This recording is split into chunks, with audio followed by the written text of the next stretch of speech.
pessoal, o nosso semestre. Vamos trabalhar aí o nosso semestre com um tema, vamos dizer assim, novo para vocês, que é a questão do processo coletivo. O processo coletivo que pode ser visto como um outro processo. A questão é quanto ao objeto, quanto aos sujeitos, que é o que mais importa numa relação jurídica. E aí, logicamente, a gente nesse campo que é o campo da ciência, do direito, que nós vamos trabalhar.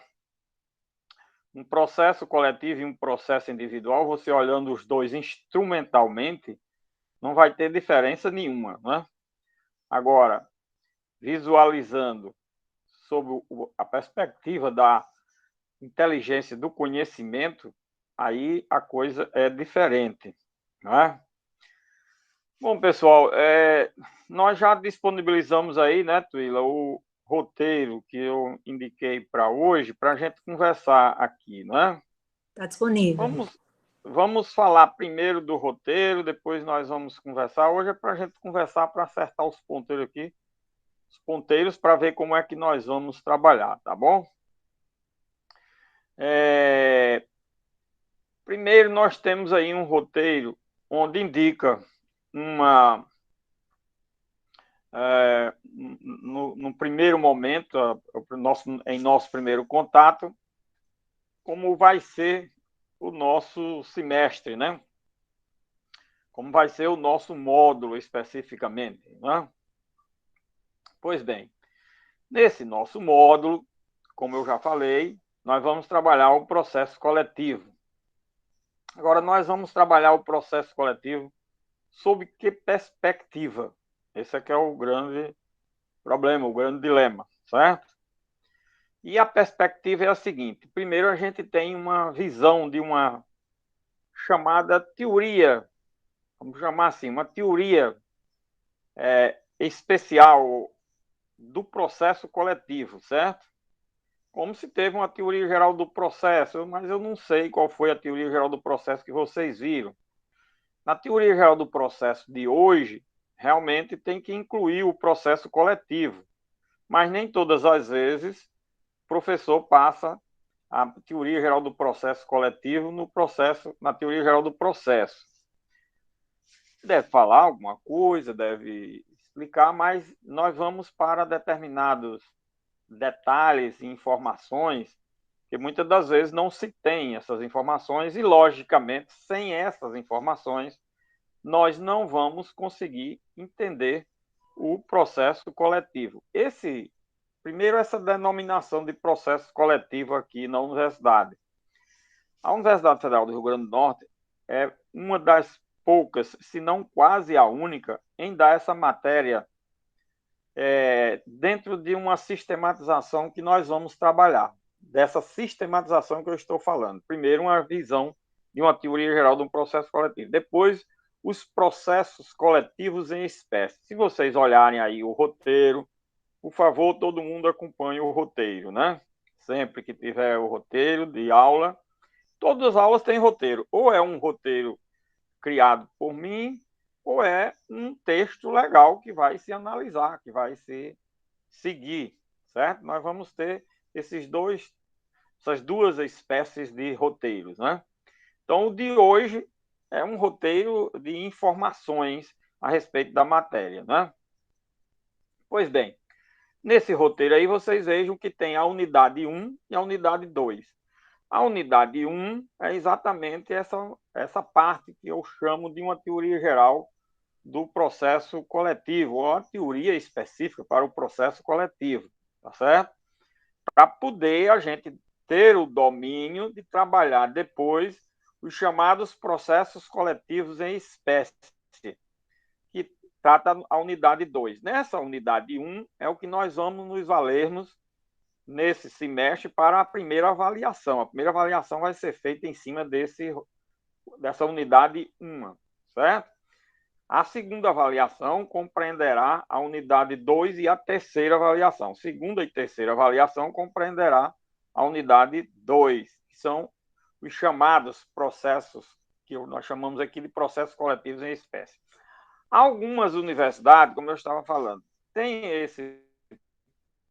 vê essas matérias dos processos coletivos em espécie como o processo constitucional, ou procedimentos especiais, ou tutelas diferenciadas. Quer dizer, dá uma série de denominações diferentes, mas não tem essa parte da teoria geral. Tem apenas o estudo de alguns processos, e também nem são todos, desses chamados processos constitucionais, que esses processos coletivos, em regra, eles são processos constitucionais, como o controle de constitucionalidade concentrado, como mandado de segurança, mandado de injunção, e assim por diante, certo? A ação civil pública, mandado de segurança coletivo, certo? São ações constitucionais que alguns autores e algumas universidades denominam de ações constitucionais. Por isso que tem também ações constitucionais, processo constitucional, certo?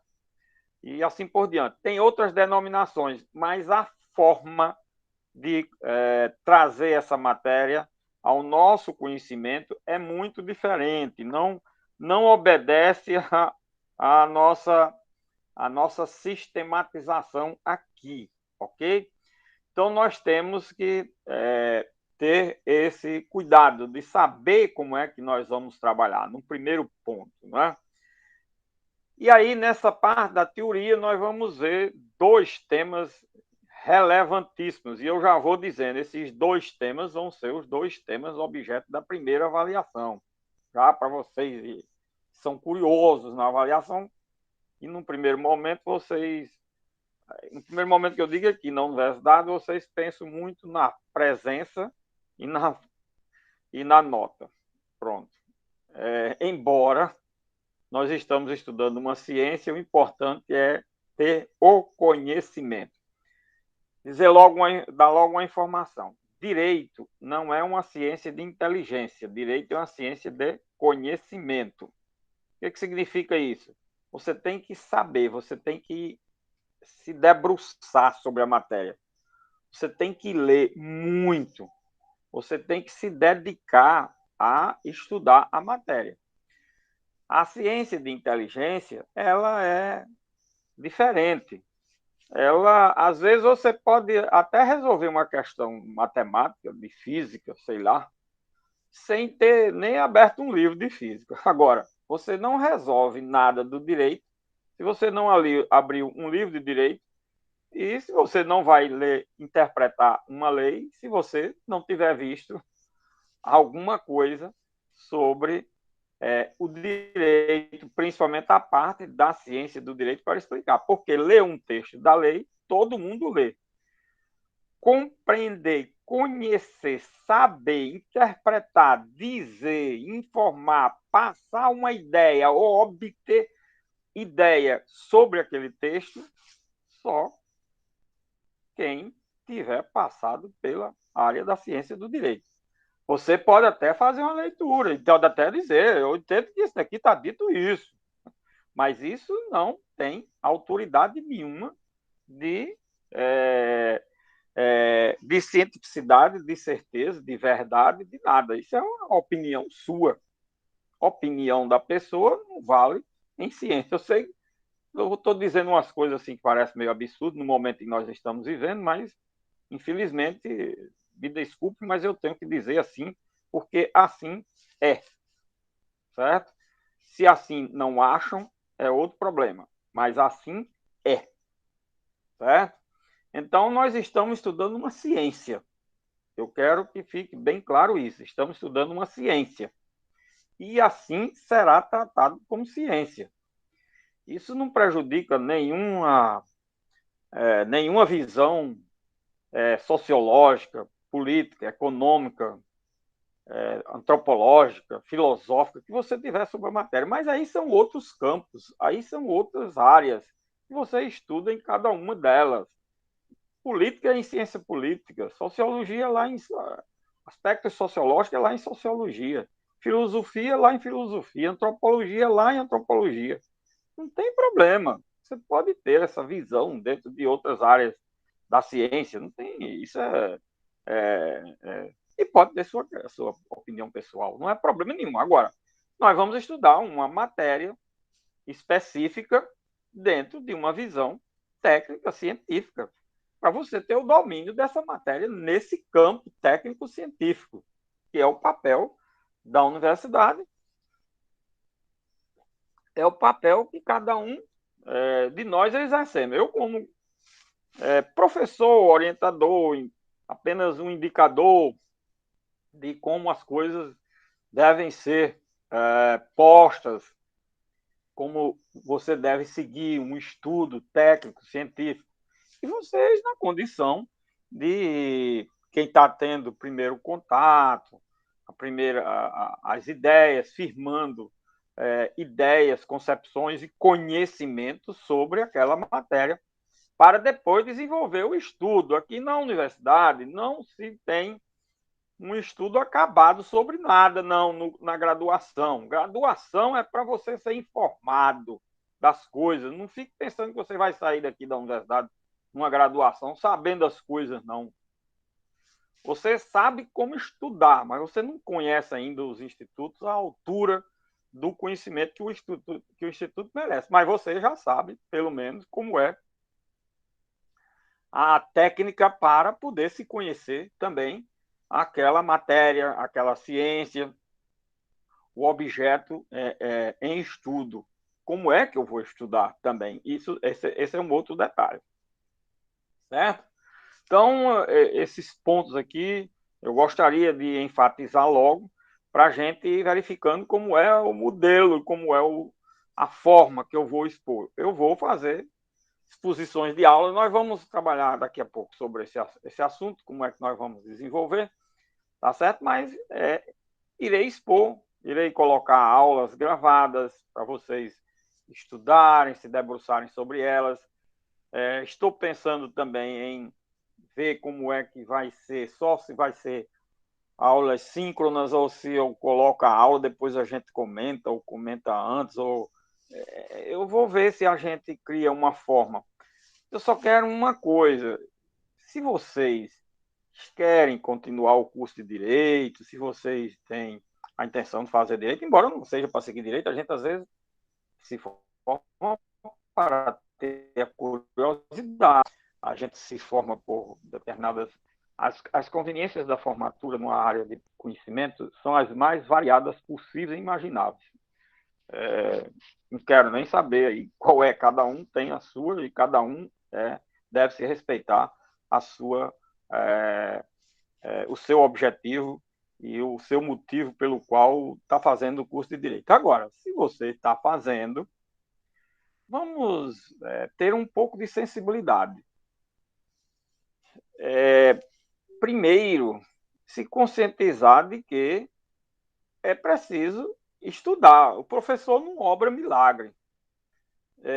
Aqui tem que haver uma inter-relação entre professor e aluno. Essa denominação professor e aluno é só uma questão de nomenclatura, ou seja, entre duas pessoas que estão preocupadas, uma em passar a informação de algo e outra em obter informação de algo.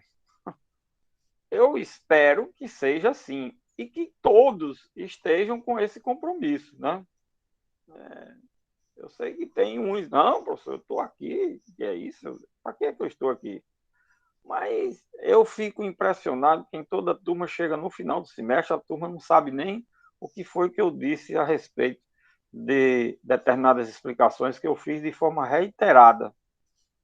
Aí eu fico assim, achando que se a pessoa estava ligada em algum momento no que estava falando, e as aulas gravadas vão ser colocadas à disposição de vocês. Então, pessoal, nós temos que trabalhar dentro dessa metodologia. É uma metodologia que, para o direito, ainda se está buscando metodologias de ensino. As metodologias são as mais variadas, cada professor cria uma forma, uma técnica para ver se vai aperfeiçoando. A questão discursiva, a questão de aula expositiva ainda é muito prestigiada, porque é aquela história, é a história que eu falei. É porque direito, como é conhecimento, sem a gente ver ou saber como eu vou ver algo, fica muito difícil e não é possível se saber como eu vou saber de algo se eu não vejo, se eu não escuto uma explicação, se eu não colhi algum dado técnico para fazer esse estudo. É muito difícil. Eu luto para ver outra forma e não tem, porque se você me der a técnica de como é que faz a leitura de um dispositivo legal, aí eu, logicamente, vou fazer aquela leitura e vou. Mas isso é preciso que você me passe essa informação, me explique, me diga, me exponha. É por isso que a parte expositiva ainda é muito relevante e importante na área do direito. Mas, lógico, nós temos a parte de pesquisa, a parte de estudo por parte de quem quer conhecer. E isso é muito importante, embora na graduação essa parte ela é muito necessitada da participação de alguém que explique, tire as dúvidas, esclareça, diga porque um autor diz isso, outro diz aquilo, o professor disse uma coisa em sala de aula, eu li outra coisa no livro, o primeiro livro que eu peguei foi totalmente diferente do que o professor disse. Mas se vocês se tiverem interesse, questionarem e indagarem do professor, eu estou aqui para isso. Então, eu estou aqui com essa denominação de professor, mas na realidade é com o papel de me integrar a vocês e sermos um grupo, certo? Tanto faz ser a aula presencial como virtual. Aliás, na aula virtual tem até determinadas vantagens, minha gente. É complicado a gente trabalhar o sistema virtual hoje, mas tem algumas vantagens. Uma vantagem é que a aula fica gravada. Outra vantagem é que nós vamos ter canais de informações. Vocês podem fazer indagações através desse grupo que nós estamos formando aí, do WhatsApp, né? Através do SIGA. E na aula presencial, quando a gente tiver encontros presenciais, tudo isso é muito mais facilitado. A aula presencial ela fica muito limitada ao aluno só praticamente se tiver um contato com o professor é naquela aula presencial. Nesse sistema virtual que nós estamos tendo, nós temos outra chance, minha gente, de se comunicar. E eu estou à disposição, minha gente. Eu não estou aqui só para vir dar uma aula, mas também só me manifesto quando vocês tiverem alguma colocação, fizerem algum questionamento, certo? Tanto quando a gente tiver encontros presenciais, como virtualmente, através dos nossos canais de comunicação que nós vamos ter aqui, certo? Olha, então, sem a participação de vocês, fica muito difícil, é muito complicado, é quase impossível se desenvolver um trabalho, seja ele presencial, seja ele virtual. E no virtual nós temos, como eu falei, todas essas formas, né? Não fica limitado só à aula presencial. Isso é um dado que, pelo menos, eu ofereço como uma maneira, uma forma de facilitar, intensificar, encurtar esse diálogo, essa conversa, esse bate-papo. A gente é um grupo que se forma para esse bate-papo. Vocês interessados em conhecer, eu interessado em passar a mensagem. Então, o professor tem que ter essa ideia, essa concepção. É assim que eu trabalho. Logicamente, esse meu trabalho só será desenvolvido dessa forma se vocês tiverem aí esse mesmo propósito. Né? Sem esse propósito, fica o dito aqui pelo não dito. Professor, terminou o semestre, o senhor não disse nada. Como é que eu disse? O que eu tinha de dizer sobre a matéria, eu garanto a vocês que passarei toda. Agora, algo que diga respeito à dúvida, a mais informações, a divergências de opiniões que vocês verem de autores, sobre matéria, sobre determinado ponto de vista, sobre jurisprudência, sobre isso, sobre aquilo outro, aí só se eu for questionado, porque eu não sei, eu não posso adivinhar. Pois é, aqui é uma ciência de conhecimento. Eu também só sei se você está com uma dúvida, e se você está com um problema, e se você está com algum com algo guardado e que quer manifestar, se você se manifestar, eu jamais vou ter um poder, não tenho esse poder de saber como é que está o pensamento e a forma de agir de cada um de vocês. Eu não tenho essa. Eu vou logo confessar, eu não tenho essa aptidão, certo? Talvez, infelizmente, não sei. Ou felizmente, né? Pois bem, eu gostaria de que vocês, partissem de vocês, o interesse. Porque para esse nosso estudo, né, que num primeiro momento, como eu falei, vai ser muito sobre o objeto e o sujeito do processo coletivo como um todo, né? E no segundo momento, nós vamos estudar as ações em espécie. Pela, pelo roteiro aí, vocês estão vendo que as ações em espécie são muitas, né? Nós vamos trabalhar com as ações coletivas do Código do Consumidor, nós vamos trabalhar com a ação civil pública, ação popular, mandado de segurança coletivo, ação de improbidade administrativa, ação anticorrupção das empresas, mandado de injunção, aí o controle de constitucionalidade concentrada, ação direta de inconstitucionalidade por ato comissivo, ação direta de inconstitucionalidade por ato omissivo, ação declaratória de constitucionalidade, arguição de descumprimento de preceito fundamental, depois as ações coletivas em matéria eleitoral, para mostrar que também, mesmo no direito eleitoral, nós temos ações que se encaixam como se fosse de natureza coletiva, diante do que a gente já tiver visto a respeito dos elementos que compõem uma demanda coletiva, não é isso? Então, vamos trabalhar tudo isso na segunda, no segundo momento, segundo e terceiro momento do nosso programa. Não é? No primeiro momento, vamos trabalhar bastante a questão dos elementos de uma demanda. O nosso estudo será voltado todo para a seguinte estrutura. A estrutura é nós trabalharmos, coisa que vocês já fizeram, vem fazendo em matéria de processo, né? Espero que vocês tenham trabalhado bastante essa matéria, né? Que é a estrutura do processo. E essa estrutura vale para toda e qualquer relação jurídica, inclusive no âmbito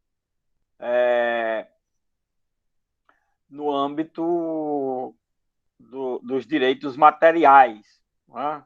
No âmbito dos direitos materiais.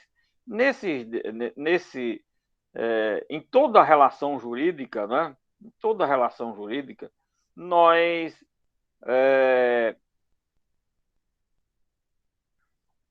deixa eu ver aqui se essa minha tela não sei se está. Em toda relação jurídica, minha gente, nós trabalhamos sempre dentro de três perspectivas. Isso daqui é importante demais. Tudo que eu for falar daqui até o final do semestre é em cima dessa perspectiva. A chamada trilogia do processo no que tange a sua estrutura. O processo se compõe de quê? De objeto, sujeito e forma. Ou, como a maioria sempre coloca a sequência, sujeito, objeto e forma. Ou seja, vamos trabalhar os elementos subjetivos. Quais são os elementos subjetivos? Os sujeitos. Quais são os sujeitos? Outra coisa, os sujeitos do processo. Minha gente, os sujeitos do processo não se limita só àquela história de autor, juiz e réu. Isso é quando a gente está iniciando lá a teoria do processo na primeira, segunda aula, apenas para efeito de fixar ali já uma ideia, mas também quando começa a desenvolver o tema, tem que enriquecer que sujeito do processo não se limita a isso. Sujeito do processo é juiz, autor, réu, advogado, promotor, auxiliares judiciários, os procuradores que intervêm de uma forma ou de outra, é o assistente técnico, é o perito, é o estagiário que certifica num processo, ele entra como sujeito do processo. Os sujeitos do processo são todos aqueles que participam de uma forma ou de outra dessa relação jurídica, certo? Processo. Pronto. Esses são os sujeitos do processo.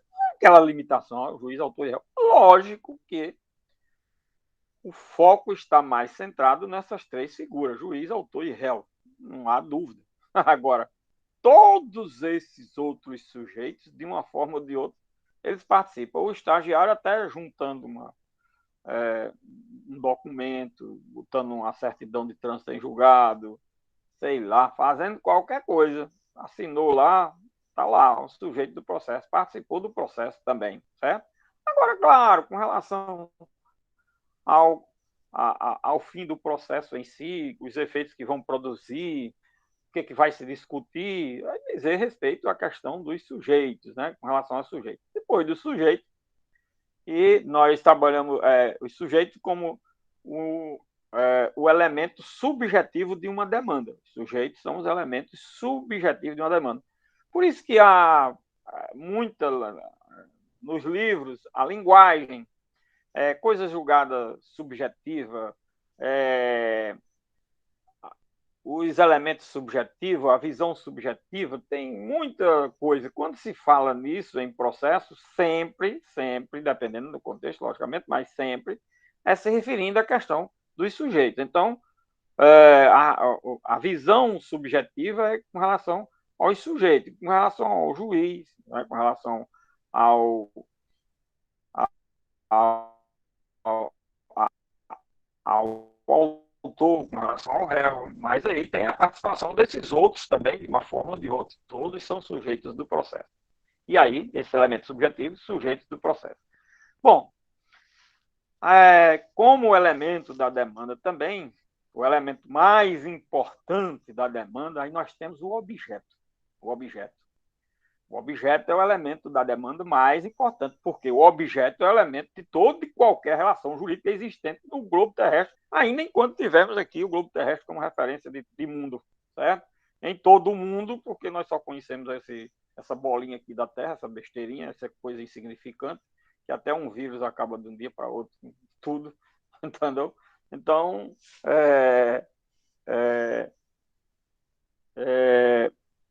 com relação ao objeto em toda e qualquer parte do mundo globalizado da Terra, que é o mundo que nós temos e conhecemos até agora, né? Nós temos o objeto em tudo que se faz na vida, né? Então temos os sujeitos, temos o objeto. Em processo, o objeto ele é sempre trabalhado sob a perspectiva da causa de pedir e do pedido, certo? A causa de pedir e o pedido sempre compõem o chamado elemento objetivo da demanda. A causa de pedir e o pedido. O que é a causa de pedir? A causa de pedir, aqui, vocês, só para lembrar para vocês, que é coisa que vocês sabem demais, certo? São as razões, os motivos, os fatos, a exposição fática e a exposição de direito ou jurídica, né?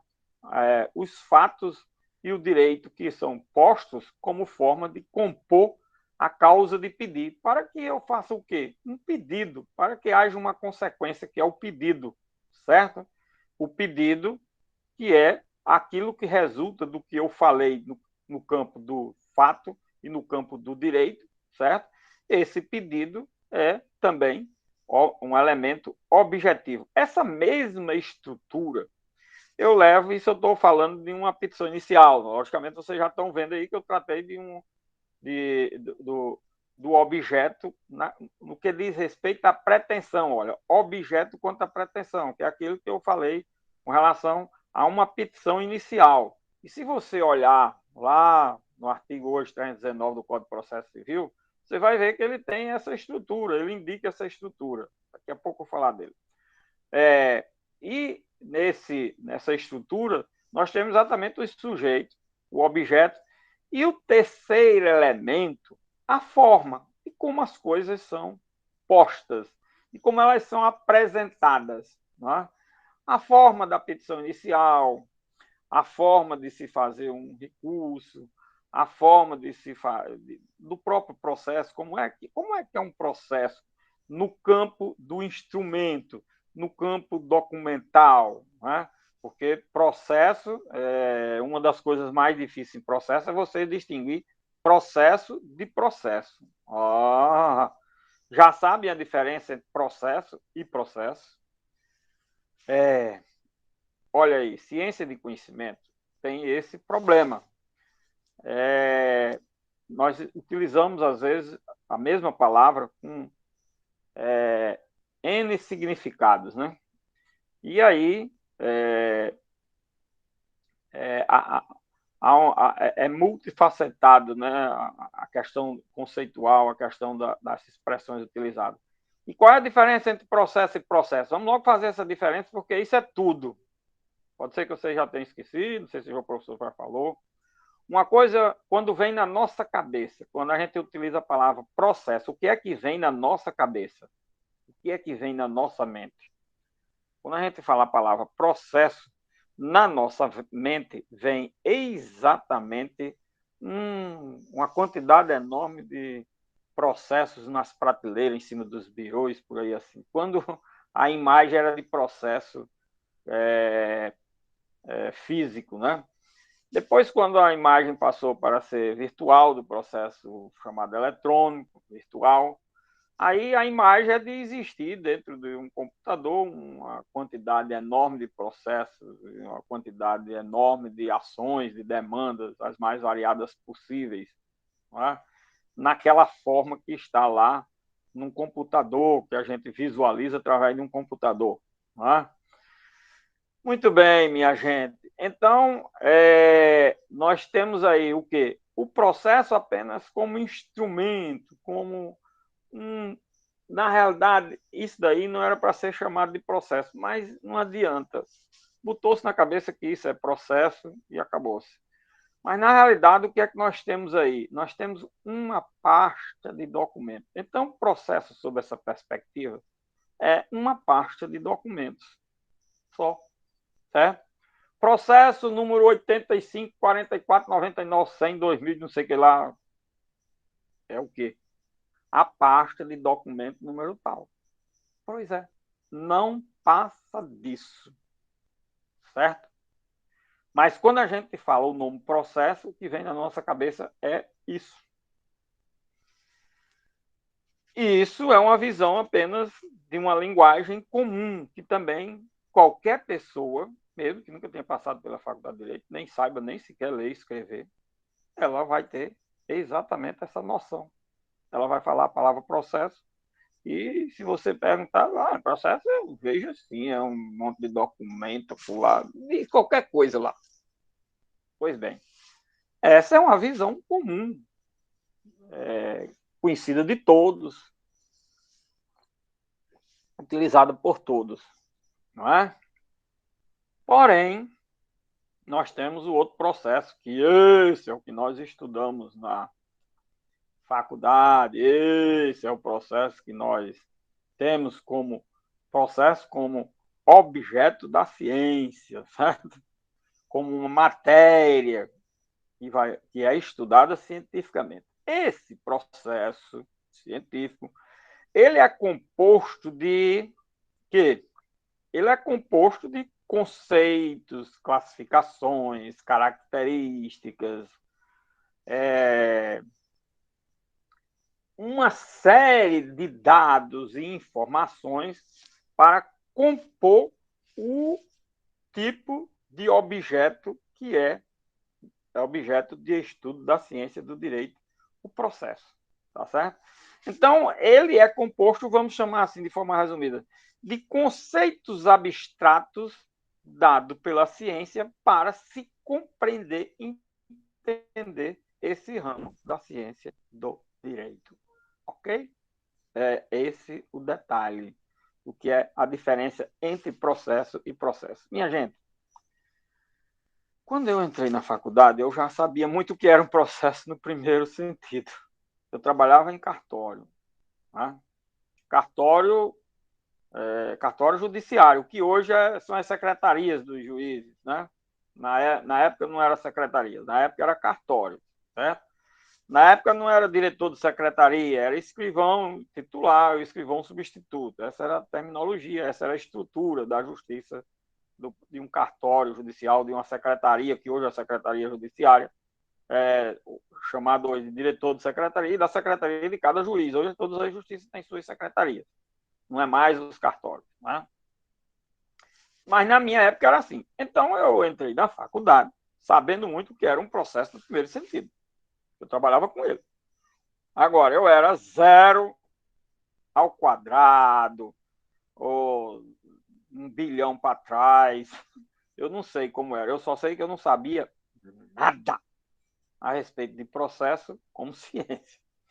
E aí foi um problema, porque eu terminei o curso de Direito e nunca encontrei um professor que tivesse me dito isso, pelo amor de Deus, a diferença entre processo e processo. Por isso que eu hoje faço questão, nas primeiras aulas que eu dou, no primeiro dia, fazer logo essa diferença. Você pode estar no último ano de Direito, você pode ser formado há 100 anos. Eu ainda digo, porque, olha, é a maior dificuldade que se tem na vida, porque eu passei por isso. É se entender processo sem saber a diferença entre processo e processo. É muito difícil, muito difícil, porque eu passei por isso. E uma das coisas mais graves que aconteceu foi na faculdade não ter me explicado isso, ninguém ter me explicado isso. E aí, tudo que o professor falava, quando chegou em processo, porque quando chegou em processo, eu achava que tinha, nossa, achava que era o Papa em processo. Né? Só que nada que o professor falava, principalmente em teoria do processo, nada casava com o que eu raciocinava. E isso era um drama. Eu dizia, esse professor não sabe nada de processo. Imagina aí. O que é que eu dizia? Não tinha professor, para mim, que soubesse de processo. Para mim, não tinha professor que soubesse de processo. Porque ele estava falando uma coisa e eu pensando outra. E eu dizia, mas professor, não é assim. Ele fazia, meu filho, você só tem prática, você tem. E ficava por isso. Eu disse, eu só tenho prática. Isso é na prática, isso é a prática e tal. Tá certo. Não me tirava essa dúvida, esse dilema da minha mente. Era um negócio sério. E eu terminei a faculdade assim, com esse drama. Depois que eu terminei a faculdade, minha gente, aí fui estudar a teoria geral do processo. Depois que saí da faculdade, fui estudar a teoria geral do processo. Porque eu tinha ficado com esse grilo na faculdade. A faculdade todinha. Pedia explicação, o professor dava, mas dava sem dizer essa besteira. É por isso que é importante também, quando a gente tiver qualquer dúvida, e não existe dúvida infantil, não existe questão impertinente. Toda e qualquer dúvida que a gente tiver na mente, é importante que se pergunte ao professor, se formule uma questão sobre aquilo, e ver se o professor também entende para responder de forma a que você compreenda. Não é? Esse é o dilema muito grande. E eu não sabia também, na época, muito formular pergunta, nem dizer se eu tinha compreendido ou não, porque eu também não tinha conhecimento, né? Então, ficou esse dilema. Mas eu fui estudar e comprei. Eu cheguei a encontrar livros de teoria geral do processo. Encontrei um livro de teoria geral do processo que foi a minha salvação. De Ovidio Batista, com vários autores. Esse livro aí, quando eu comecei a ler, isso eu já era formado, sei lá, comecei a ler o livro e fui entendendo as coisas, porque ele dava. Eu tinha, na faculdade, visto o livro todinho, conhecia Teoria Geral do Processo, de Ada Pellegrini, Kazuo Watanabe, sei lá, e outros, são 3 autores que eu acho que ainda hoje ainda é esse mesmo Teoria Geral do Processo, só que hoje, por exemplo, no Teoria Geral do Processo, para ter essa visão do processo coletivo, tem que ser o de Luiz Guilherme Marinoni, Teoria Geral do Processo de Luiz Guilherme Marinoni. Teoria Geral do Processo de Luiz Guilherme Marinoni, hoje, ele abrange exatamente o processo individual e o processo coletivo. É um livro de teoria geral do processo hoje que, logicamente, outros autores, em outras obras, exploram um pouco, e temos, logicamente, também autores que falam sobre o processo coletivo, que eu vou falar aqui daqui a pouco, certo? Pois bem, minha gente, então, essa diferença é tudo, é tudo para poder a gente, quando falar em processo aqui, sempre, e eu procuro sempre dizer, olha, processo no sentido técnico-científico, não é processo, o caderno processual. E quando eu falo em processo caderno processual, eu sempre explico, processo caderno processual. Coisa que é muito importante dizer para poder se entender o discurso. Né? Porque sem entender, como eu já falei, ciência de conhecimento. Ciência de conhecimento você tem que entender, compreender, porque ela é conhecer. Ela é epistemológica, conhecimento, cognição. Certo? Sem isso, fica difícil. Ou praticamente impossível. Bom, então, olha, sujeito, objeto e a forma. Certo? A forma. Você pega, por exemplo, o artigo 319, aí, logicamente, o professor, quando passou lá, tomara que ele tenha aprofundado um pouco, mas às vezes não aprofunda. Ele diz, olha, o artigo 319, hoje o 319 do Código de Processo Civil, era o artigo 282 do Código de Processo Civil.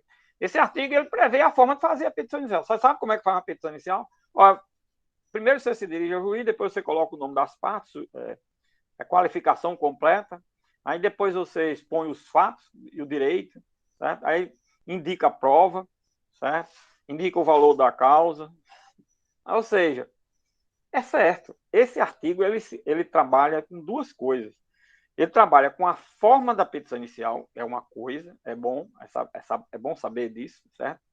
Mas ele trabalha, acima de tudo, com a parte mais importante dele, é a estrutura dos sujeitos da demanda. A estrutura dos elementos do sujeito, dos elementos da demanda. A estrutura dos elementos da demanda. Então, você tem o inciso 1 e 2. Juiz a quem é dirigido. Partes, qualificação, etc, etc, etc. Sujeitos. Tá vendo? Aí você tem os outros incisos, como, por exemplo, a exposição dos fatos e do direito, a prova com que você pretende produzir, certo? O valor da causa. Esses são elementos que compõem o objeto da demanda. E a forma, ao mesmo tempo, às vezes ele está falando do objeto e da forma. Né? A forma como você apresenta a petição inicial e definindo o objeto em alguns incisos e definindo os, os sujeitos em outro sentido. O pedido com suas especificações, objeto, tá certo? Então, se você pegar, você tem o quê? Você tem o que aqui o artigo descreve, os sujeitos, o objeto da demanda. Ele descreve essas duas coisas. E, no final, compõe os elementos que dão a forma de como é feita uma petição inicial. Tá vendo? É isso. Isso mesma coisa é levado para o quê? Para a sentença. A sentença se compõe de quê? Relatório, e depois os fundamentos dessa decisão, certo? E depois o resultado, a consequência, a concessão do que é pedido ou a negação do que é pedido, certo? Essa mesma estrutura compõe o objeto, compõe a sentença. E aí nós estamos trabalhando com o quê? exatamente com a estrutura do objeto de uma ação, de uma demanda, que a sentença traduz resumidamente essa mesma forma. E aí nós temos o quê? Nós temos o objeto quanto à pretensão, que é naquilo que diz respeito à petição inicial. Certo? E temos o objeto quanto à decisão, ao resultado, que é a sentença. O objeto quanto ao resultado é a sentença. É a decisão judicial. Olha aí, nós temos isso. Certo? E isso, ao final, também indica e compõe a forma, tá? dessa estrutura da demanda. Então, minha gente, nós vamos trabalhar isto, tá certo? Para trabalhar isso, nós vamos nos valermos o quê? Vamos valer da ciência do direito, certo? E ter o quê? A ordem jurídica, e aqui vem a história do direito. E ter o direito, a lei, a ordem jurídica, o ordenamento jurídico, que é objeto da ciência do direito. Certo? Nós vamos estudar o aspecto científico. Nós vamos estudar o quê? Conceito, classificações, característica, identificação. Trabalhar com o quê? Porque nós estamos trabalhando não é com uma ciência exata, é com uma ciência de hermenêutica, uma ciência de interpretação, uma ciência de interpretação. Esse é o outro dilema, certo? Como ciência de interpretação, certo? As coisas às vezes podem ocorrer de forma divergente, posições, ideias, certo? Mesmo trabalhando-se com a questão da interpretação, mesmo que todos compartilhem, tenham a mesma ideia com relação àqueles institutos, às vezes não coincide do ponto de vista por determinadas divergências e alguma colocação que é feita, ou falta de colocação. Muitas vezes a divergência vem exatamente pela falta de colocação. Ou por outro, quando você parte de premissas diferentes ou falsas, aí logicamente não vai bater ideia nenhuma. Quando você parte de premissas falsas, não adianta discutir, porque as discussões morrem já no nascedouro. Não tem mais lógica nenhuma qualquer discussão sobre assunto que está se trabalhando sobre premissas distintas. Não dá para você sequer conversar sobre o assunto, em termos de buscar uma compreensão. Não é? Bom, minha gente, para isso, eu coloquei aí, né, no roteiro, vocês estão vendo, existe uma bibliografia. Essa bibliografia é uma bibliografia básica, clássica, né, para se conhecer os institutos jurídicos, para se conhecer o processo coletivo, para se aprofundar sobre o estudo do processo coletivo. Você diz, professor, aqui nessa bibliografia tem muitas obras que eu não vou encontrar, não existe mais. Bom, não existe realmente a maioria das obras, que esse é um grande problema nessa matéria. Nós não temos livros dessa matéria vendidos por semestre, por ano. Esse é um dilema. É uma matéria muito nova, coletivo é uma matéria nova, processo coletivo muito mais novo ainda, certo?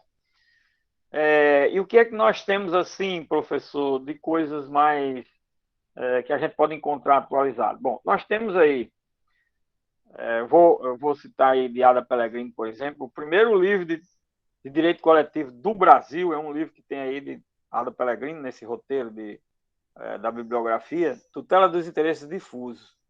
Esse livro de Ada Pellegrini é o primeiro livro no Brasil sobre processo coletivo. Aí você diz, nossa, isso foi em 1800 e quando? Não. 1983, 84, por aí assim. Então vocês vejam como é recente, como é novo, como é altamente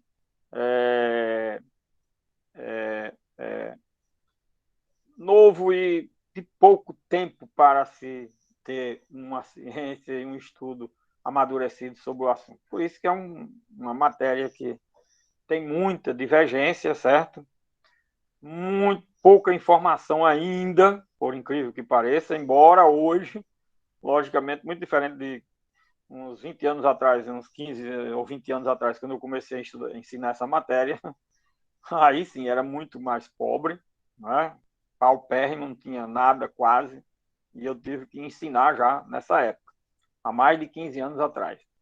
Né? E aí nós temos o quê? Temos aí esse livro um livro que existe sobre Código do Consumidor, comentado pelos autores do anteprojeto, certo? E que tem como coordenadora desse livro Ada Pellegrini, que é uma professora que já faleceu, mas que era uma das mais ativas nessa área, né? Ada Pellegrini, de novo, foi assim, nós vamos falar muito dela e de determinadas, não só posições, como de determinados assuntos que foram trazidos e trabalhados por ela. E aí, nós temos esse daí, que esse livro é atualizado, né? Ele fica sempre sendo atualizado nas edições. E né, no capítulo do Código do Consumidor em matéria de processo coletivo, que é o título 3 do Código do Consumidor. Nós vamos trabalhar, principalmente agora nessa parte da teoria geral do processo coletivo, nós vamos trabalhar toda em cima do título 3 do livro do Código do Consumidor, que vai do artigo 81 ao 104, por ali assim, 104, 105. Esse título 3, que cuida dos instrumentos de defesa, vamos chamar assim, em matéria de consumo, do Código do Consumidor, certo? Então, ele vai ser a grande fonte legal que nós vamos nos valermos nessa parte da teoria geral do processo coletivo. É exatamente esse título 3, que vai do artigo 81 a 104 do Código do Consumidor, certo? Aí depois, nós temos, depois desse livro,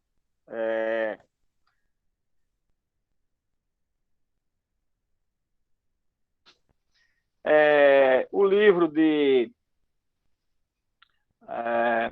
do baiano lá, como é do nosso professor, agora sim esqueci o nome, lá do baiano, que tem o curso de processo civil em 4 volumes. O 4 volume é exatamente de processo coletivo, de Didier, pronto, Freddy Didier, certo?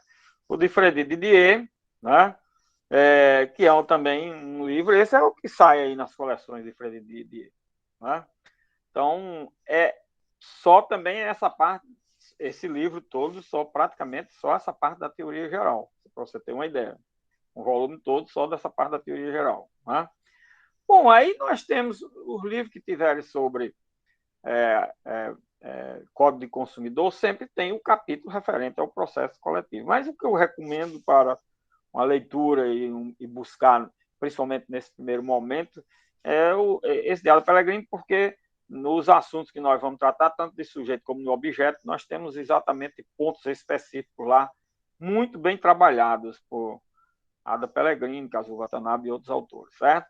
Mas tem outros autores, tem outros livros hoje que estão trabalhando sobre o assunto, e que vocês encontrarem, minha gente, tudo é lucro, tudo é importante, tudo é de uma riqueza extraordinária. E isso sem falar de que aí chamada quando eu comecei a ensinar, como não tinha quase nada, não tinha Freire Dias, só tinha esse livro de Código do Consumidor praticamente, né? Código do Consumidor. E do jeito que estava dito lá há 20 anos atrás, é a mesma coisa que tem hoje, você pegar a última edição, a mesma coisa. Por quê? Porque não houve alteração no que diz respeito à teoria geral do processo. A teoria geral do processo não muda, né? Os processos coletivos em espécie, sim, aí esses daí enriquecem todo dia. Mas o que se tinha muito e ainda tem, e é muito importante, é a parte dos livros que tratam de assuntos específicos, de ações, a parte do livro que trata de ação civil pública, que trata de ação popular, que trata de mandado de segurança coletivo. Quer dizer, esses livros que estudam exatamente os assuntos específicos.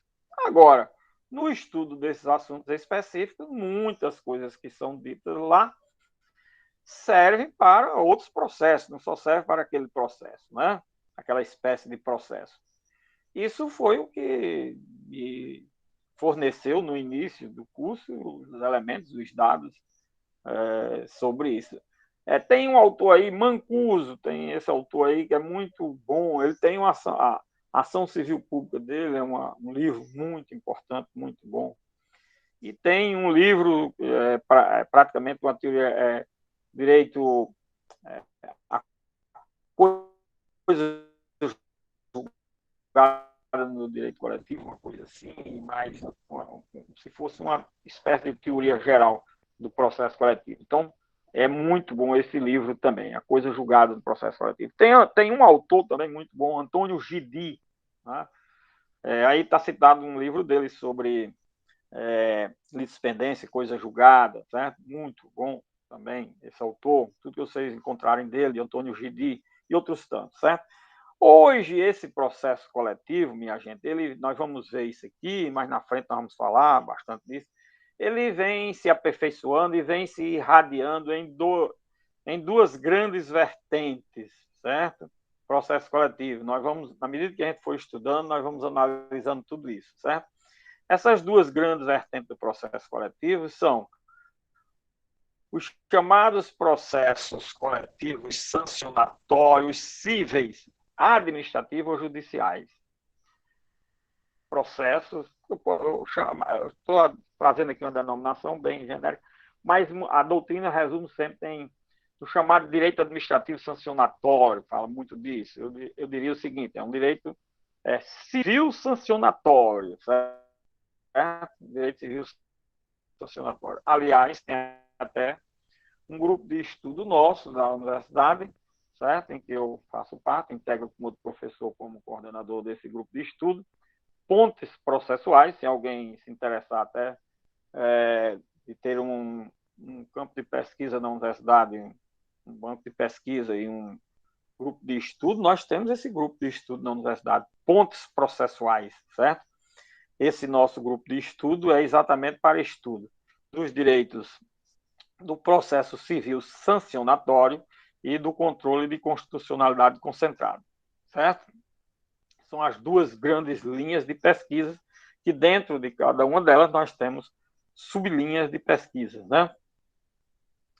Quem se interessar por esse tema pode depois procurar que a gente pode quem quiser participar desse grupo de estudo, quem quiser se integrar, participar e se integrar a um grupo de estudo, quem quiser pesquisar, debater esse tema. Então, nós temos esse ramo hoje, que é um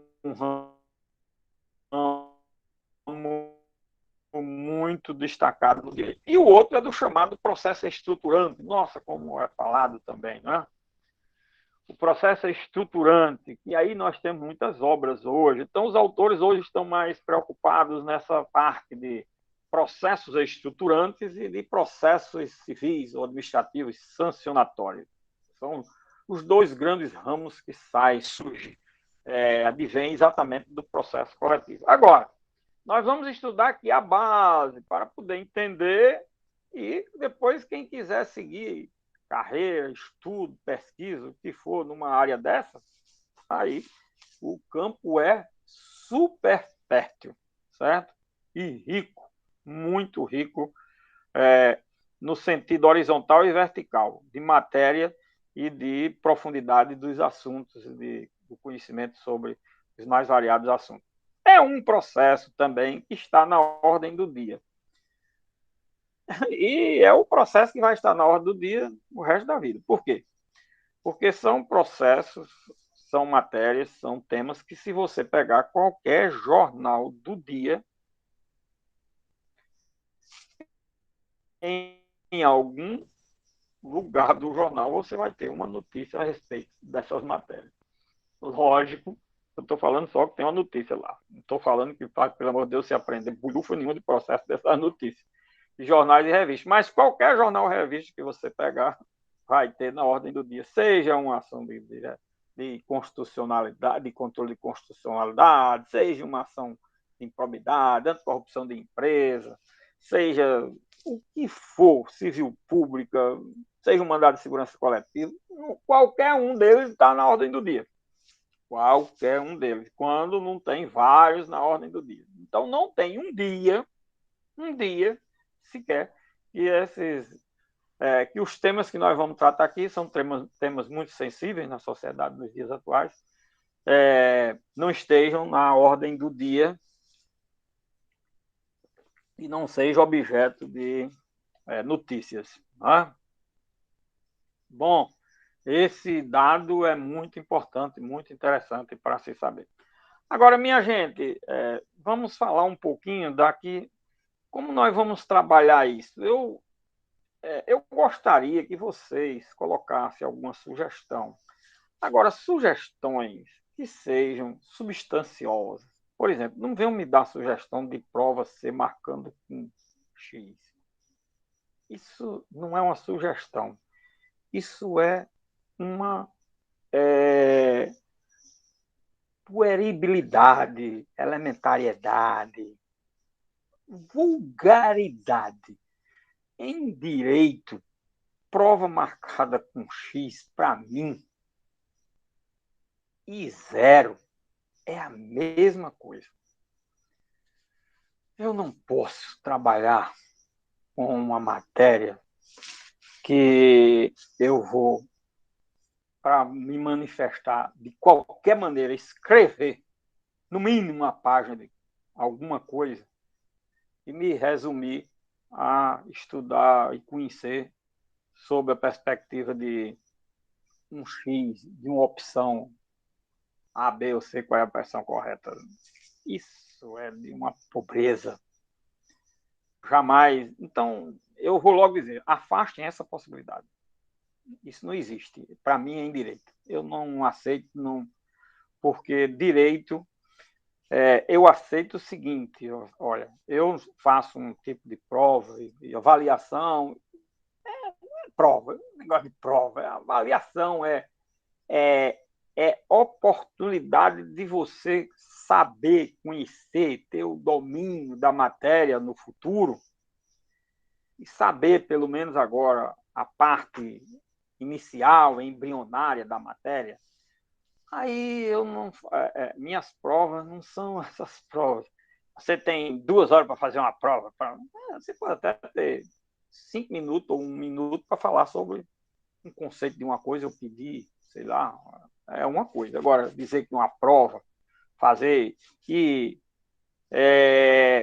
eu dou uma semana, se for, como a gente vai fazer, depende de como a gente for fazer, a fazer um trabalho, escrever sobre aquilo, e quero que isso seja conhecido, discutido, debatido. Eu vou dando a matéria e vocês, logicamente, esse debate só ocorre se tiver por parte de vocês alguma participação. Sem a participação de vocês, ocorre o debate, lógico. Mas eu estou aqui para isso, certo? Então, como é? Eu quero que se estude, se tenha contato, se saiba, se tenha conhecimento, se debruce sobre a matéria. O que eu quero é isso. Então, primeiro, eu fiz no semestre passado todas as aulas presenciais.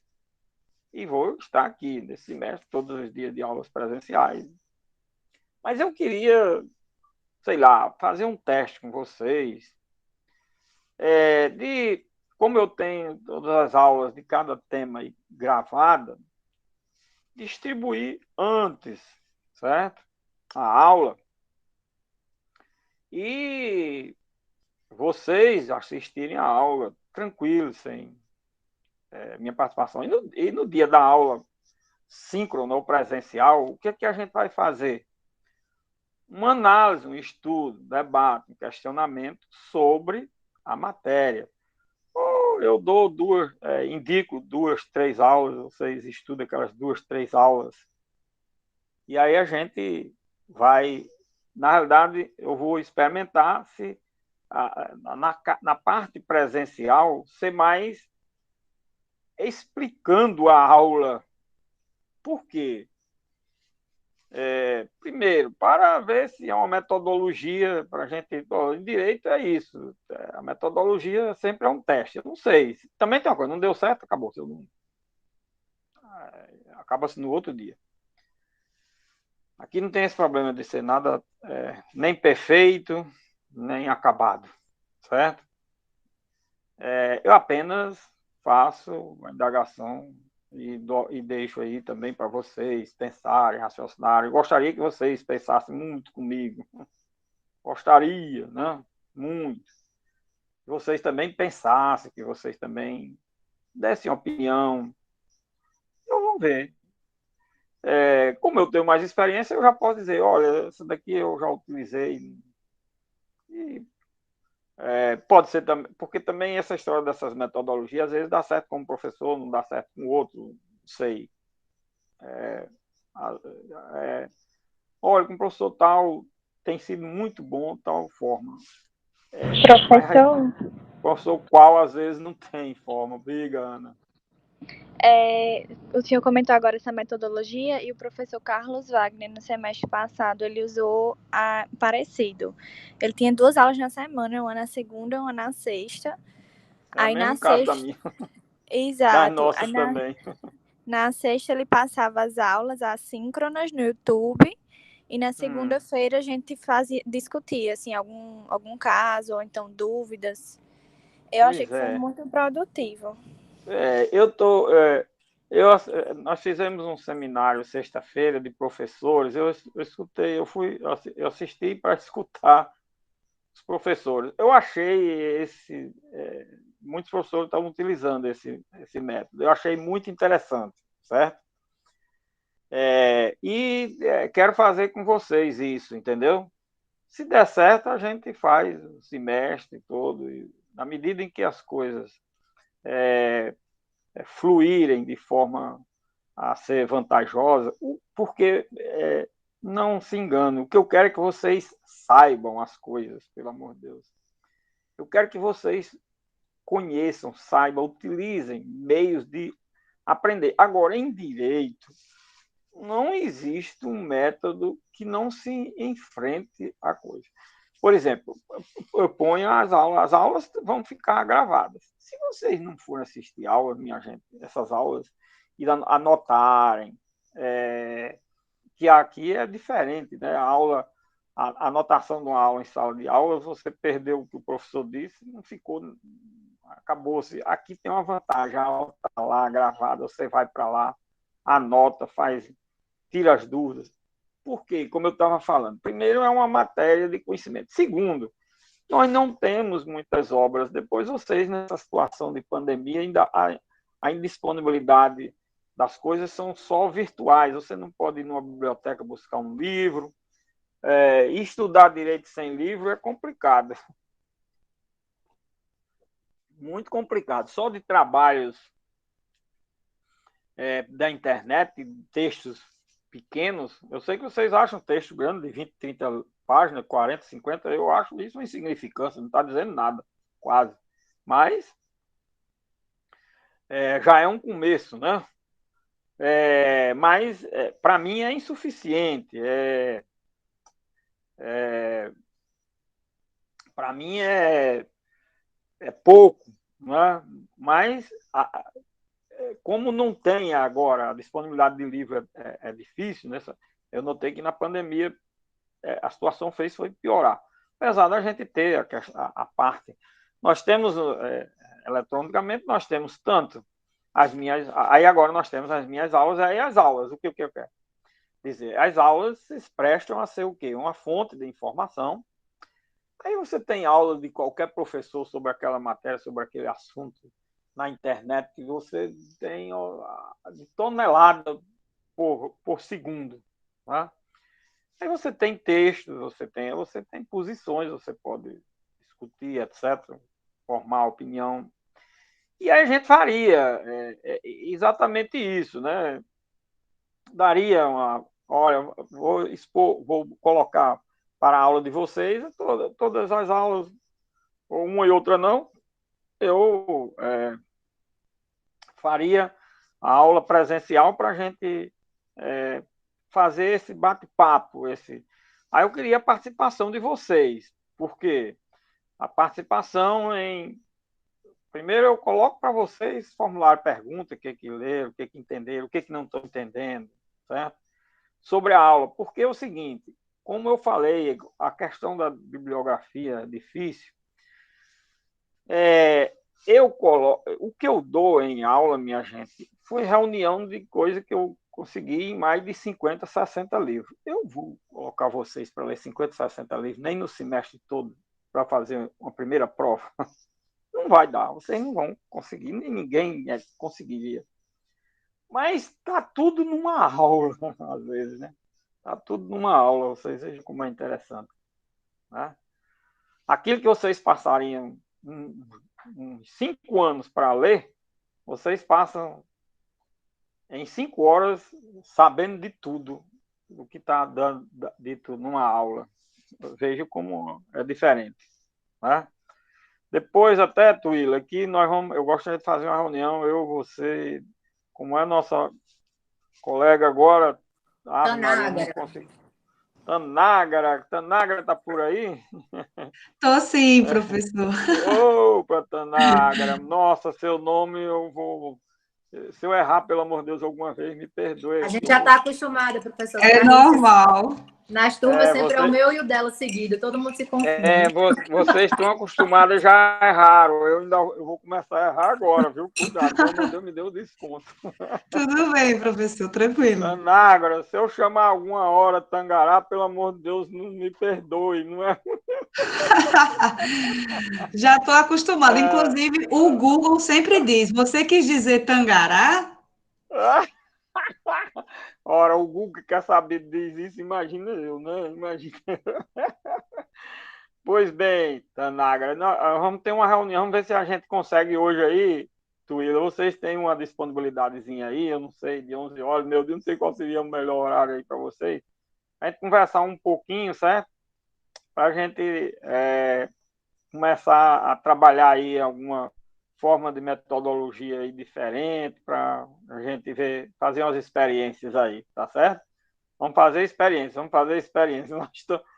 Nosso laboratório vai ser as experiências de utilizar determinadas metodologias. Entendeu, pessoal? Então, nós vamos, olha, eu estou aqui nas aulas presenciais, sempre à vontade. O semestre passado eu não faltei nenhuma, né, filho? Graças a Deus.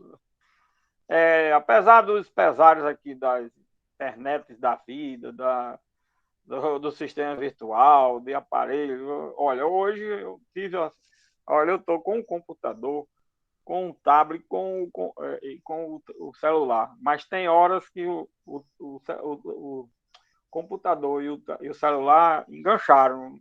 O computador está aqui sem sair umas letras, eu tenho que olhar aqui o que está vendo no teclado, e o celular não acessou. Por sorte, no terceiro recurso, que foi o tablet, que eu estou utilizando aqui precariamente, mas dando pelo menos para a gente ter esse contato. São essas coisas todas que acontecem nesse período, né? Todos esses problemas, né?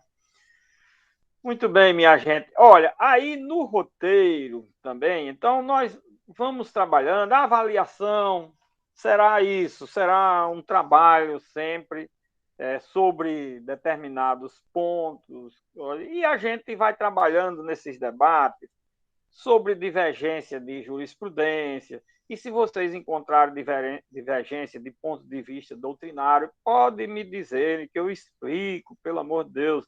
É muito comum o autor ter uma diferença. Outra coisa, eu gostaria que, não sei se vocês já têm curso, se vocês pagaram tributário, se vocês têm curso de direito tributário, se alguém tiver e puder disponibilizar pelo menos o primeiro capítulo do curso de direito tributário de Paulo Barros de Carvalho, para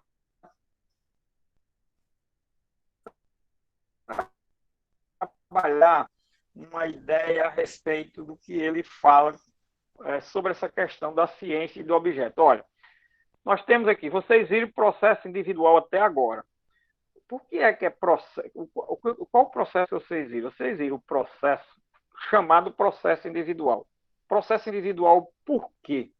Processo individual porque o objeto deste processo são os direitos individuais, chamados também de direitos subjetivos. Direitos subjetivos, direitos individuais é a mesma coisa, são a mesma coisa, certo? Muito bem.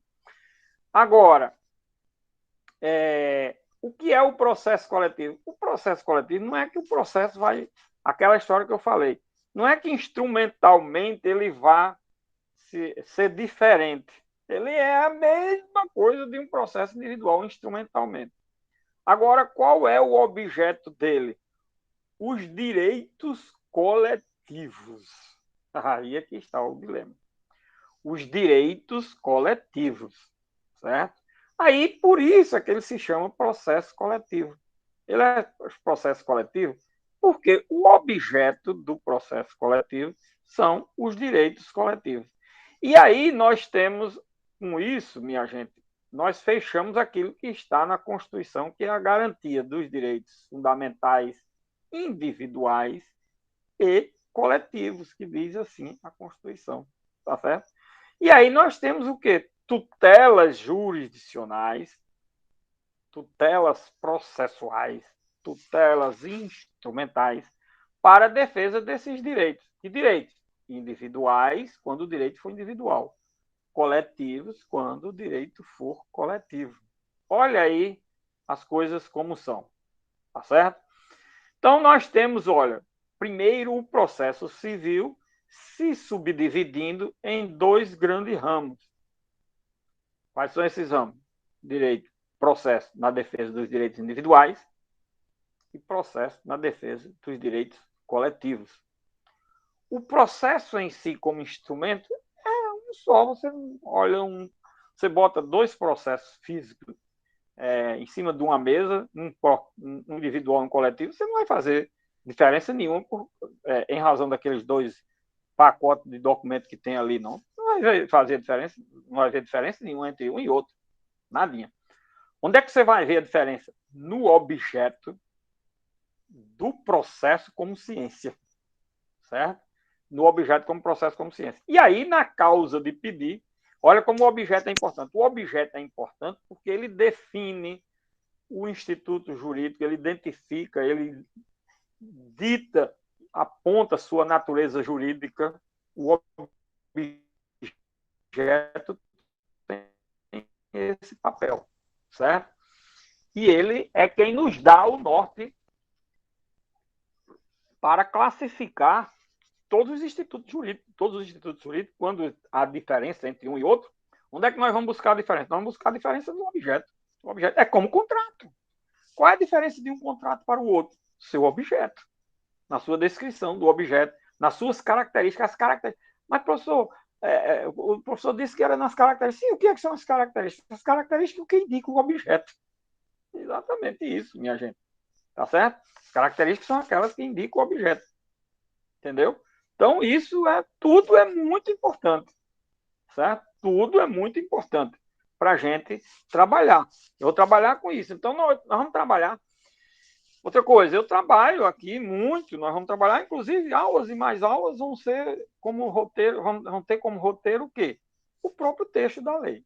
O texto da lei. Agora, nós vamos ter o texto da lei, não é só para chegar e dizer, olha, esse artigo diz o seguinte, o processo, são legitimados para este processo o Ministério Público, a ação, não é essa a questão. A questão ali é eu saber por que é que tem o Ministério Público, por que é que tem um defensor público, por que é que tem uma associação, por que é que tem isso, por que é que tem aquilo. Certo? Primeiro ponto. Então, nós vamos saber disso, aonde? Nós vamos saber disso agora, na parte da teoria geral do processo. Por que é que num processo coletivo nós temos determinado sujeito? Não é porque está na lei, sim, porque está na lei, mas não foi posto na lei de forma aleatória, não. Teve uma razão, teve um motivo, teve uma justificativa. E nós precisamos saber disso, para poder saber por que é que tem aquele sujeito naquele processo. Nós vamos precisar de descrever o objeto, mas nós vamos precisar descrever o objeto para poder identificar que tipo de ação, se é de um direito individual ou se é de um direito coletivo, e se for de um direito coletivo, eu compreenda, eu entenda eu possa perceber e saber o que é que está ali descrito, o que é que significa, porque o objeto é quem vai me dar o norte da identificação do instituto jurídico. Então, tudo isso é muito importante. Por isso que nós vamos trabalhar aí, certo? Tem um início aí do roteiro trabalhando com a evolução histórica, mostrando como é que surgiu os primeiros processos. Em Roma antiga já existia determinados processos que cuidavam de interesses coletivos, né? Em alguns países, como é que isso se desenvolveu, como é que esses direitos primeiro foram tutelados, como é que eles foram trabalhados, quais as formas de se buscar uma maneira de dar uma satisfação em relação ao sujeito ou aos sujeitos desses direitos, e assim por diante, certo? Aí vamos trabalhar com a questão do conceito do direito coletivo. Nós já conhecemos o conceito de direito subjetivo, nós vamos ver aí só para mostrar que, por exemplo, aí há uma diferença muito grande entre o direito subjetivo, o direito individual, e os direitos coletivos. E, por isso, o processo individual, como ciência, não se presta a explicar, definir, identificar os direitos coletivos. É preciso que se tenha uma ideia do que são direitos coletivos, foram direitos que surgiram na sociedade de uma forma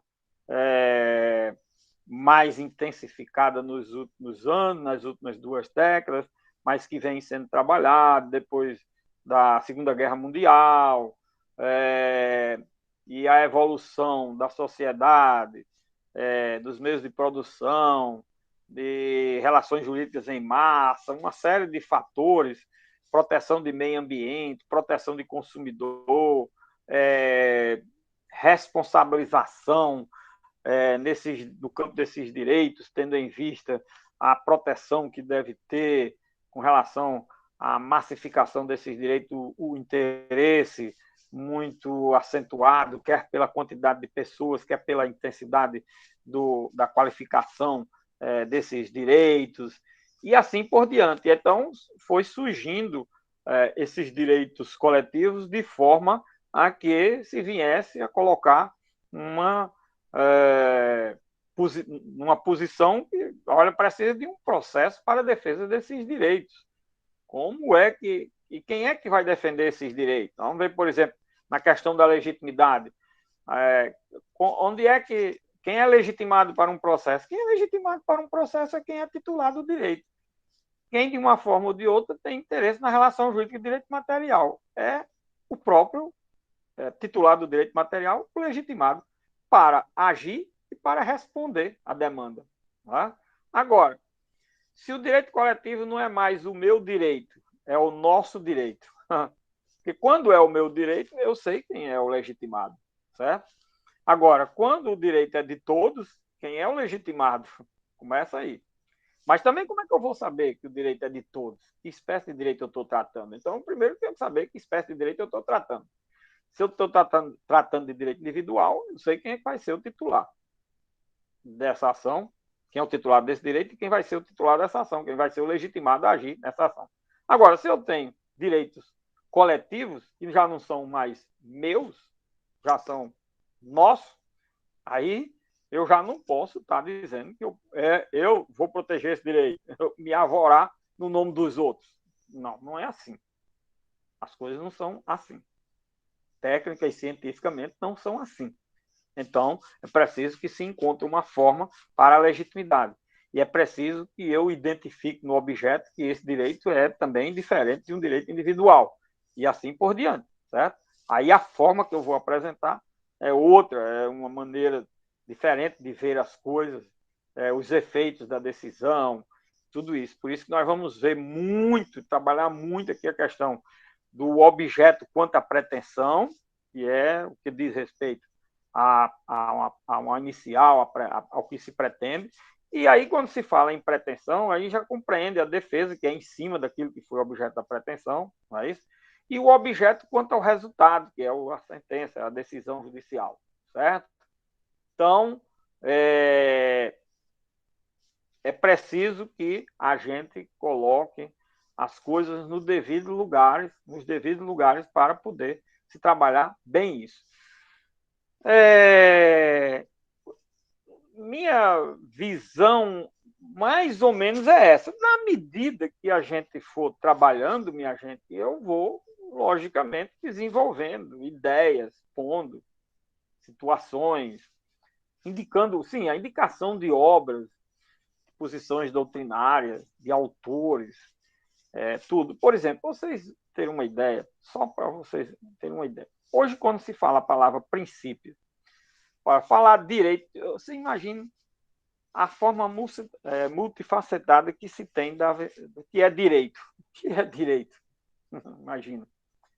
O que é, por exemplo, vou fazer o curso de direito. Eu estou dizendo uma coisa. Quando eu digo o direito no país tal é esse, estou dizendo outra coisa.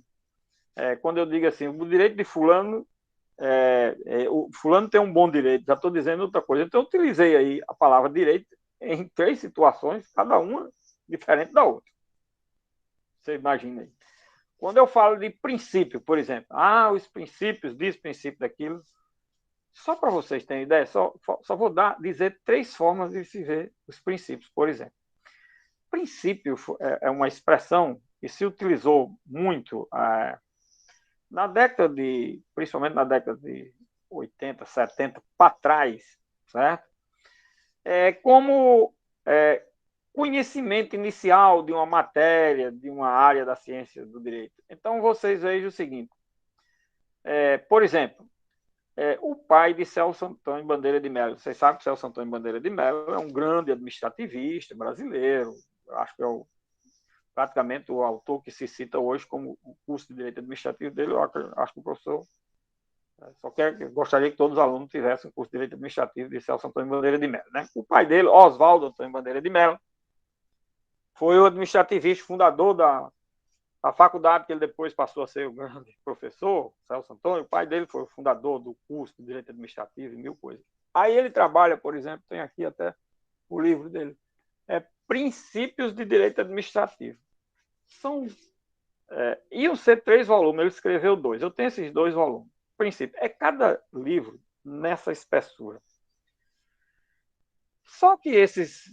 aí você diz assim, aí você pega o livro, eu agora vou saber tudo que é princípio de direito administrativo. Porque uma obra, 2 volumes desses, agora eu vou ficar falando tudo sobre o que é princípio de direito administrativo. Mas o que é princípio de direito administrativo nesse livro de Oswaldo Antônio Bandeira de Mello? É o que hoje seria curso de direito administrativo. Falando sobre atos administrativos, contratos administrativos, e vai por aí afora. Tudo do direito administrativo, ou seja, é um curso de direito administrativo que naquela época os autores trabalhavam isso como sendo um primeiro contato que você tinha com a matéria, uma base principiológica, você está principiando, você está iniciando, você está tendo um primeiro contato com aquela matéria. Então, o princípio tinha esse sentido. Preste atenção. Então, você pega um livro e vai olhar o livro, estudar o livro, e já tem um choque, dizendo, o autor não está falando nada de princípio aqui. Agora, você pega Celso Antônio Bandeira de Mello, aí pega lá o capítulo de princípios de direito administrativo, lá em Celso Antônio Bandeira de Mello, no curso de direito administrativo dele. Princípio tem outro sentido, outra perspectiva. Qual é? Princípio é a base, é a pilastra, é a base de sustentação, é quem dá sustentação, é quem dá a estrutura, a ordenamento jurídico. Os princípios são caríssimos, importantíssimos, relevantíssimos, porque toda a estrutura do direito está calcada no princípio. Ótimo, perfeito. Que beleza. Né? Agora, você pega princípios no momento atual, mais atualizado ainda. Princípio é o que agora? Princípio agora é norma. Princípio passou a ser regra de direito. Princípio passou a ser norma. Olha aí a diferença da visão que se tem a respeito de princípio. Aí é preciso duas coisas. Primeiro, que você, quando estiver lendo um livro, entenda, pelo amor de Deus, por que é que o autor está falando de princípio, ou a palavra princípio, naquele livro, naquela obra e naquele contexto, que ele está explicando sobre o princípio ali. Olha aí. Segundo, o professor, quando falar princípio, também agora explicar princípio como estrutura jurídica. E, atualmente, a expressão princípio é muito utilizada, tanto para servir de base e estrutura pilastra do direito, como princípio, como norma, como regra jurídica. Está vendo? Com características de regra jurídica. Então, é preciso que o professor... Hoje, a palavra princípio é utilizada muito frequentemente nos dois sentidos. Mas é preciso que, em cada momento que se esteja falando, se contextualize, se explique, se esclareça qual é o sentido que está se utilizando a expressão, a palavra princípio ali. São essas coisas todas que precisam ser ditas, explicadas. Porque, senão, você não vai entender.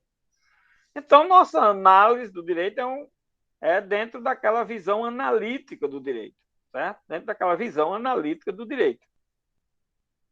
É uma visão de Bobbio, né? É uma visão de vários autores. Através do direito como meio de comunicação, né? Eu digo até que o processo, por exemplo, é uma pasta de correspondência entre juiz e as partes. O que é o processo? É uma pasta de correspondência. Olha, o direito como meio de comunicação, o processo como grande instrumento de meio de comunicação. Certo? Pois é. Aí, na obra de Paulo Barro de Carvalho, inclusive, ele é defensor da teoria da comunicabilidade, da comunicação. Ele, Técio Ferraz, entendeu? Que tem, inclusive, um livro, e no livro de introdução dele fala muito isso, Técio Ferraz, acho que vocês estudaram, talvez, por Técio Ferraz, né? Introdução ao estudo de direito. Então, minha visão é muito essa. E a visão analítica de Bobbio, né? O direito numa visão analítica. Né? E o direito estudado aqui dentro de uma visão dogmática. Uma visão dogmática. Certo? Nós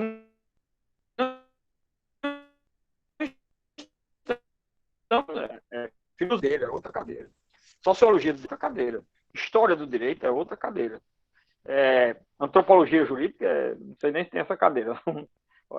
Pode ser de outro canto, visto. E assim por diante.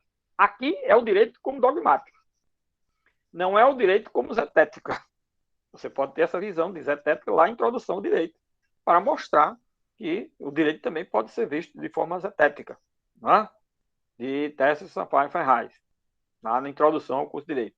Nós vamos estudar aqui dentro de uma visão dogmática, partindo do pressuposto da existência de um dogma que é a norma.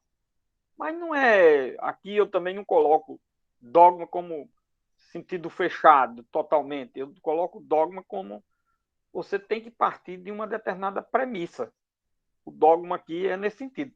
E o direito termina sendo o dogma no sentido de que, se você não parte da lei, bom, você pode estar fazendo todo e qualquer estudo, menos de direito. Certo? São essas coisas assim que é preciso se ter em vista, se colocar, certo? Para poder a gente trabalhar isso. E, na medida que vocês forem tendo dificuldade, ou minha visão não é essa. Você diga qual, eu digo, não tem problema, você tem essa visão. Só que essa visão não é de direito, não é jurídica, não é no campo da ciência do direito, certo? Nós nos valemos da ciência do direito para obter os conceitos, a classificação, as características, e aí compreender o objeto, que é o estudo do direito como conjunto de normas posto em uma determinada sociedade, visando exatamente a visando exatamente a regulamentação dessa sociedade, ok? Bom, então, minha gente, vamos ficar hoje por aqui, né? Já chegamos aí ao final do tempo, né? Vamos ficar por aqui. Hoje é segunda, né? Sexta-feira a gente volta, certo? Se Deus quiser. Nós vamos já trabalhar aí a questão das ideias do que é um direito subjetivo, que não se encaixa. Aí vamos trabalhar a ideia de alguns exemplos desse processo em outros países. E depois vamos trabalhar e começar a trabalhar já a questão dos conceitos, certo? Tuila, nós temos essas aulas todas gravadas, se a gente puder colocar aí, tá certo? Porque nessas primeiras ali, as 2, 3, 4, eu vou trabalhar também, mas se a gente colocar já antes, quem quiser já pode ver, para a gente ir já treinando a questão dessa nova metodologia, tá certo? Então, se você puder pegar aí depois a segunda aula, aí você vai ver... bom, quem vai ficar de manhã é a Tanágara, né? Não, professor, eu vou ficar de manhã, a Tanágara vai ficar à noite. Isso, vamos trocar. É? Isso. Sim, então trocou aqui, olha, essa informação eu estou sabendo agora, é bom. Mas é bom, tá vendo? Olha aí, a gente precisa ver. Então, a aula que a gente colocar para amanhã é a mesma aula da noite, tudo. Também da outra vez foi gravado, tudo saiu, semestre passado saiu tudo perfeito, não houve problema de atraso, nada, ficou muito bom o semestre passado, a gravação. Está numa sequência muito boa, certo? Então a gente vai colocando... Bom, todas as minhas aulas estão lá no YouTube, né? Depois você bota o endereço do YouTube aí, viu? Agora que eu me lembrei que faltou disponibilizar o YouTube, eu vou botar. Do YouTube aí, quem quiser ver de uma forma ou de outra na sequência, mas nós vamos trabalhar aqui na sequência, tá certo? Nós estamos trabalhando aqui na sequência e vocês ficam à vontade lá para ir consultando a aula que quiser lá, tá certo? Visita o YouTube para eu ter um dia número suficiente para a gente dar aula direto no YouTube. Imagina aí, quando é que eu vou alcançar isso? Não sei quantas décadas, mas preciso que vocês acessem, tá bom? Então, um bom dia para todos, até sexta-feira, se Deus quiser. A gente vai expor logo a aula e depois a gente conversa, e na sexta-feira a gente conversa sobre a aula e vai dizendo também, mostrando como é que se desenvolveu o tema, tá certo? Os temas, tá certo? Aí, se tiverem alguma pergunta, pode mandar